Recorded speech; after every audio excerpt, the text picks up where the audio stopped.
Were you considering on picking up meditation? Or maybe you've tried it but just weren't able to stick to it? Well, stay with me as today I'm going to share with you how it completely changed my life in the hopes to encourage you to embark on your meditation journey. Hi guys, if you're new here, I'm Modern Monk, and in this channel I explore and promote ways to have more mindfulness in our daily lives. A skill that helps us stay in the present moment, which is the key to living a happier life, because our minds are often trapped either in the past or the future, which doesn't make any sense because the past has already passed and the future may never come. Now, before we begin, I'd like to make a small side note. Since the word meditation can be put on a lot of things these days, I want to be very clear that the technique I'm talking about is the simple: sit down, close your eyes, place your attention on your breath, and keep it there for as long as you can. When your attention wanders, and it will, simply bring it back and repeat this process as many times as you like. You don't have to meditate on your breath. In fact, you can meditate on a lot of things, but breath is the most potent and highly advisable for any beginner. Before I started meditating, I always thought of it as some sort of a subjective mumbo-jumbo that doesn't really work. I remember thinking it was really boring and that I could never get into it. However, the transformation I underwent has left me a firm believer that it is the solution to many problems of today, such as fear, stress, anxiety, anger, desire, and many others. Luckily for all of us, meditation is just a skill, like playing the piano or swimming, which means that with enough time and dedication, everyone can learn it. Let's take a look at what it can teach you and how it changed my life for the better. The very first thing I'd like to talk about is discipline. If you want to achieve any long-term goals in life, discipline is going to be the base foundation of all of it. Meditation taught me to set up a daily practice, stick to it, and enjoy my day-to-day ups and downs. It's similar to training for a marathon, although it's a little bit quote-unquote more boring because there's less external stimuli to keep you engaged. However, meditation gets quite not boring if you stick to it long enough, trust me. One of the first things I noticed when I started meditating was my mind getting stronger. To better grasp this, imagine your mind as a muscle. Everybody knows you can train muscles, but just like that you can also train your mind. When I first started meditating, my mind easily wandered. It easily got distracted by all kinds of external stimuli such as sounds, visuals, and internal ones such as thoughts and emotions. And that is likely going to happen to you as well if you start meditating. However, that should not discourage you. You see, just like muscles, your mind adapts and gets in some sense quote-unquote stronger over periods of time. It becomes harder to pull it away from the present moment. What makes a strong mind are two skills: attention and awareness. Even as an early practitioner, I noticed greatly improved attention. To better understand this, let's picture our consciousness as an empty space. This empty space is filled with empty containers. These containers represent resources that constantly get filled by the information from the outside world, such as smells, sounds, visuals, and your inside world, such as thoughts and emotions. What happens when you sit down and deliberately place your attention on your breath is a learning process. A process during which your mind learns to fill all of these resources with the breath sensation. I never really had a good attention span, but it wasn't all that bad either. However, after meditating for a couple of months, I noticed great improvements in my attention. I could way easier keep my attention on any task at hand, whether it be studying, working, or listening to my spouse rant about her day at work. Every task became easier and more enjoyable as a result. As I progressed with my practice, I noticed way less thoughts in my mind. The philosopher Marcus Aurelius has said, "The happiness of our lives depends upon the quality of our thoughts." With the pace of today's life, our minds are so filled with thoughts that they honestly feel like a radio that just never stops. I, for one, was very surprised when my wife told me she doesn't even know what it means to quote-unquote think nothing. To have no thoughts in her head, it genuinely shocked me. Let's picture our mind as a glass filled with ice cubes. These ice cubes represent our thoughts and emotions. Now, imagine spinning this glass rapidly. The ice cubes spin dramatically, crash against each other, causing chaos, mirroring what often feels like our mind, with racing thoughts and emotions when we're overwhelmed. In this metaphor, meditation has helped me to slow down the spinning. You see, when you sit down and you focus on your breath, the water spin starts to slow down. The ice cubes melt down and the water becomes clear. This clarity represents the clarity of mind you can achieve through meditation. Now, this doesn't mean that thoughts completely disappeared from my head during meditation, although I noticed a lot less of them. I just learned to observe them as sort of leaves floating down a river stream. I used to be very competitive, and I had quite some anger issues. Quite a bad combination, especially when you need to deal with losing every now and then. But when I got through the initial clutter of my mind, I started to notice and realize where these behaviors were coming from.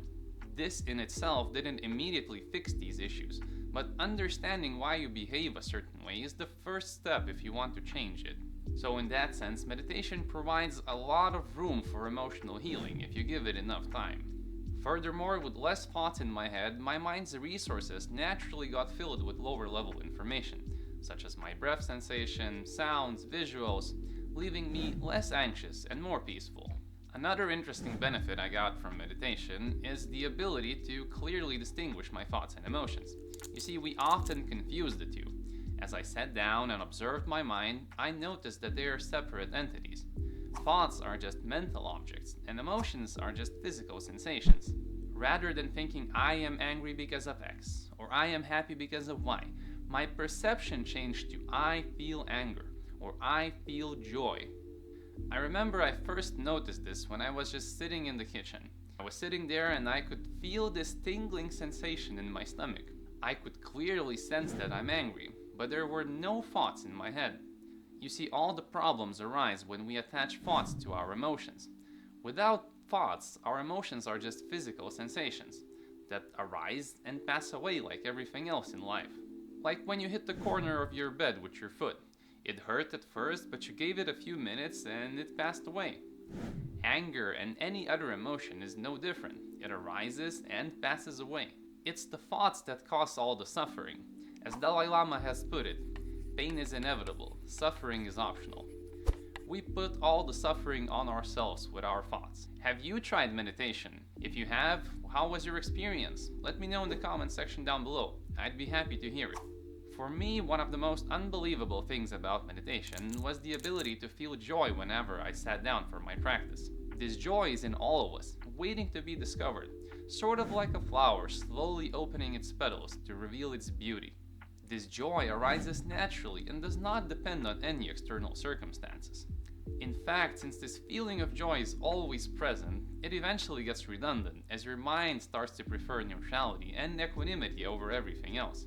First time I noticed inner joy infusing into my daily life was at my local swimming pool. I was just swimming in my lane when another guy headbutted me. He was going on the wrong side of the pool. Normally in such an interaction before, I would immediately get angry at the person. But on that day, all I said was, "It's okay, it happens," and I continued swimming. I noticed my mind changing. I noticed my mind shifting in some sense. This would never happen to me before. That made me even more happy. Later, after reflecting on this situation, I accounted this to the feeling of joy that meditation provides. It is really hard to get agitated when you're feeling joyful all the time. Meditation has also taught me to enjoy observing myself. You see, your thoughts and emotions constantly fluctuate, sort of like stars in the universe. This means that in some sense, no day or moment is the same. In the same way that you are not the same you were yesterday. You're constantly changing. With all of the experiences that you've had, it makes you so unique that you are the most interesting subject for you to explore. This has had tremendous effect on reducing my competitiveness and overall making me a better human being. As you learn to focus on yourself, your path of growth and improvement become far more enjoyable. As the famous quote by Socrates goes, "Know thyself." And if you haven't meditated before, you would be greatly surprised what a vast area to explore is yourself. As my practice continued to deepen, I developed this sort of an intimate mind-body connection with myself. This newly found connection has led me to live an overall healthier life. It changed the way I eat, it changed the way I exercise, and in general, how I treat myself. This new level of mindfulness has helped me overcome a lot of bad habits, such as smoking and many others. As I became a more advanced practitioner, I noticed this association from my own thoughts. In literature, this phenomenon has many names, separating from your small self, separating from your ego, becoming the seer, and many others. To put it simply, it just means you develop this sort of a third-person perspective on your own mind and body. Rather than associating yourself with what's going on in your head, you start to view yourself from the outside, as sort of a game character. You become an independent observer with a controller in hand, just waiting to take action. As I stopped associating myself with my thoughts, my behavior became far less affected with what was going on in my life.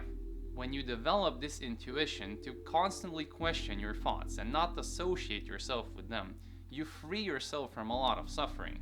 Because as I've mentioned before, most of our suffering is caused by the thoughts in our heads. Further practice has had me experience insights from within. Insights are one of the most interesting things about meditation.